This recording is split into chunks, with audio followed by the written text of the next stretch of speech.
आपकी खिदमत में अल्लामा इकबाल से मंसूब चंद ऐसे मशहूर शेर पेश करता हूँ जो अल्लामा इकबाल के नहीं है मगर अल्लामा इकबाल के नाम से बहुत मशहूर हैं। तुंदे बाद मुखालिफ से न घबरा ए अक़ाब, ये तो चलती है तुझे ऊंचा उड़ाने के लिए। इसके असल शायर हैं सैयद सादिक हुसैन काज़मी। वो रोएं जो मुनकिर हैं हयात शौदा के, वो रोएं जो मुनकिर हैं हयात शौदा के, हम जिंदा जावेद का मातम नहीं करते। इसके शायर हैं इकबाल सुहेल आज़मगढ़ी या इकबाल सुहेल आज़मी।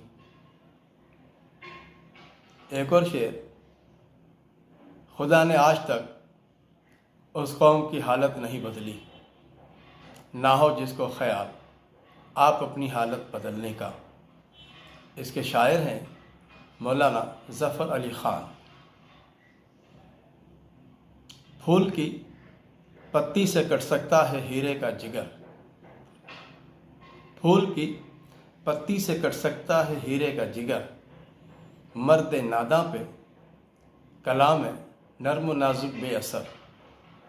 यह अल्लामा इकबाल की किताब बाले जिब्रील के पहले सफ़े पर है। इस पर अल्लामा इकबाल ने शायर का नाम लिखा है भरतरी हरी। एक ऐसी नज़म जो फेसबुक और यूट्यूब पे आज भी बहुत मशहूर है। हमने तुझे जाना है फ़कत तेरी अता से, यासीन से तोहा से मुज़म्मिल से नबा से, एक नूर जो निकला था गारे हिरा से, हमने तुझे जाना है फ़कत तेरी अता से। इस शेर के खालिक हैं अतीक अहमद जाज़िब। अस्सलाम वालेकुम।